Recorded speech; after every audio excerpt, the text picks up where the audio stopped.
जय श्री कृष्णा, राधे राधे। आप सभी भक्तों का आपके अपने YouTube चैनल श्री कृष्ण दीवानी में हार्दिक स्वागत है। आज हम सुनेंगे फागुन अमावस्या की व्रत कथा। इसी के साथ जानेंगे फागुन अमावस्या कब है, इस दिन कौन से साध्य योग बन रहे हैं, किस समय स्नान दान का मुहूर्त रहेगा और पितरों के लिए तर्पण कब करें। तो आइए देर न करते हुए वीडियो का प्रारंभ करते हैं।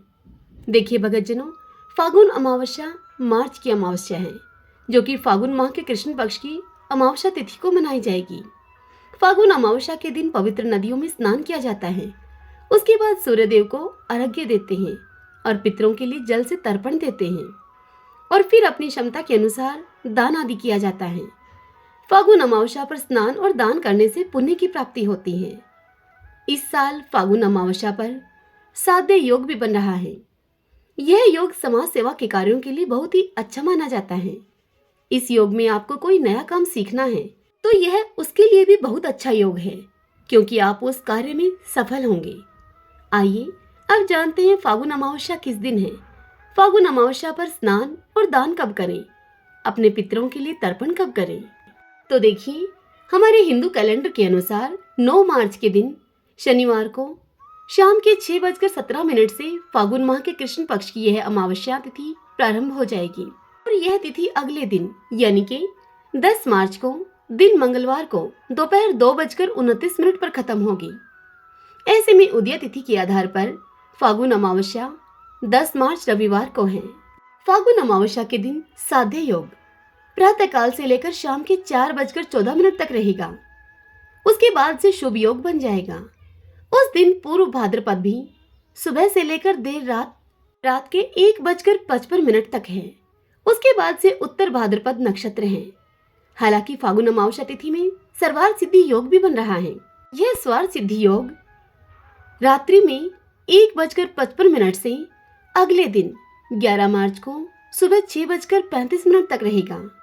फागुन अमावस्या के दिन ब्रह्मा मुहूर्त रहेगा सुबह 4:59 से सुबह 5:48 तक। वहीं दिन का शुभ मुहूर्त यानी कि अभिजीत मुहूर्त दोपहर 12:08 से दोपहर 12:55 तक रहेगा। उस दिन शिववास भी है। शिववास माता गौरी के साथ सूर्योदय से लेकर दोपहर 2:29 तक है। उसके बाद शिववास शमशान में होगा। जिन लोगों को फागुन अमावस्या के दिन स्नान और दान करना है, वे लोग उस दिन ब्रह्मा मुहूर्त में स्नान दान कर सकते हैं। उसके अलावा पूरे दिन साध्य योग बना है, जो कि स्नान और दान आदि के लिए ठीक है। जिन लोगों को अपने पितरों के लिए तर्पण करना है, वो भी अमावस्या स्नान करने के बाद काले तिल, कुशा और जल से तर्पण कर सकते हैं। फागुन अमावस्या का दिन स्नान दान के पुण्य की प्राप्ति के साथ ही पितरों के आशीर्वाद प्राप्ति का भी अवसर होता है। इस दिन आप अपने पितरों का ध्यान करके उनके निमित्त अन्न, वस्त्र, धन, भूमि आदि का दान कर सकते हैं। इस दिन पितरों का पूजन करने का भी विधान है। अमावस्या पर अपने पितरों का पूजन करने से उनका आशीर्वाद हमें मिलता है और उनकी आत्मा को शांति मिलती है। हमारी धार्मिक मान्यताओं के अनुसार अमावस्या के दिन गंगा में डुबकी लगाने और इस दिन दान करने से कई गुना पुण्य फल की प्राप्ति होती है। आइए भगतजनों, अब हम फागुन अमावस्या की कथा का श्रवण करते हैं। सभी बोलिए भगवान शंकर माता पार्वती की जय, श्री लक्ष्मी नारायण भगवान की जय। एक दीन ब्राह्मण परिवार था, जिसमें की पति पत्नी और उनकी पुत्री थी। उनका जीवन सामान्य चल रहा था। वर्ष बीतते गए और पुत्री भी अब धीरे धीरे बड़ी होने लगी। बढ़ती आयु के साथ उसमें स्त्रियों के गुणों का भी विकास होने लगा था। वह पुत्री अत्यंत ही सुंदर, सुशील और सर्वगुण संपन्न थी, लेकिन गरीब होने के कारण उसका विवाह नहीं हो पा रहा था। एक दिन उस ब्राह्मण के घर एक साधु महाराज पधारे।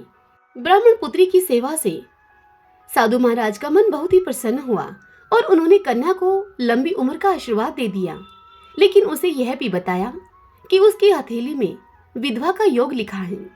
इस बात से चिंतित होकर ब्राह्मण परिवार ने उस साधु से इसका कोई उपाय पूछा। तब साधु ने कुछ ही देर विचार करने के पश्चात अपने ध्यान के आधार पर उनको बताया कि कुछ ही दूरी पर एक गांव में सोना नाम की एक धोबन जाति की एक महिला अपने बेटे और बहुओं के साथ रहती है, जो कि बहुत ही संस्कारों से संपन्न तथा पतिपरायणा और निष्ठावान है। यदि आपकी यह कन्या उस स्त्री की सेवा करे, उस सोना धोबन की सेवा करे और इसके विवाह में वह महिला अपनी मांग का सिंदूर लगा दे, तो आपकी इस कन्या का विधवा होने का जो योग है यह मिट सकता है। साधु ने यह भी कहा कि वह महिला कहीं आती जाती नहीं है। यह बात सुनकर ब्राह्मण ने अपनी बेटी से सोना धोबन की सेवा करने की बात कही।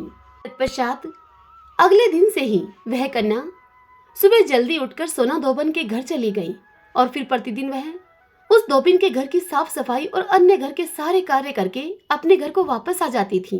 एक दिन सोना धोबन अपनी बहू से पूछती है कि बहू, तुम तो बहुत सुबह जल्दी उठकर घर के सारे काम ही निपटा लेती हो, मुझे तो पता भी नहीं चलता।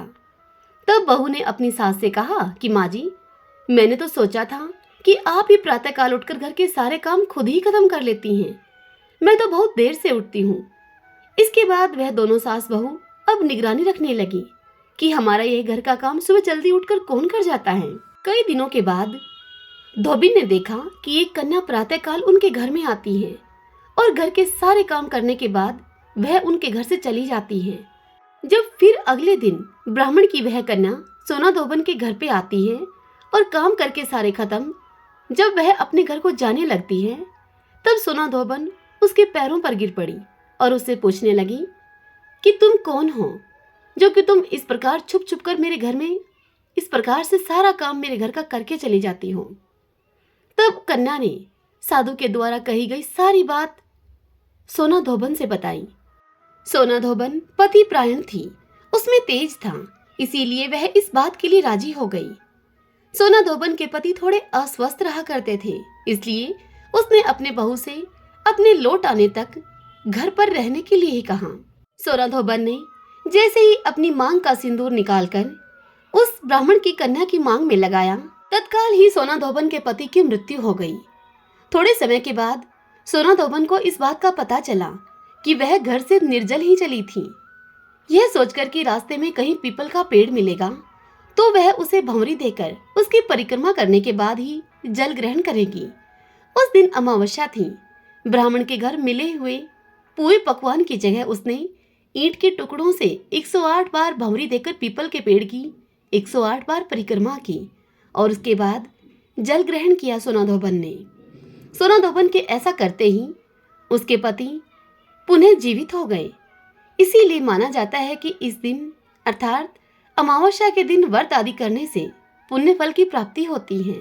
सभी बोलिए भगवान शंकर माता पार्वती की जय, श्री लक्ष्मी नारायण भगवान की जय।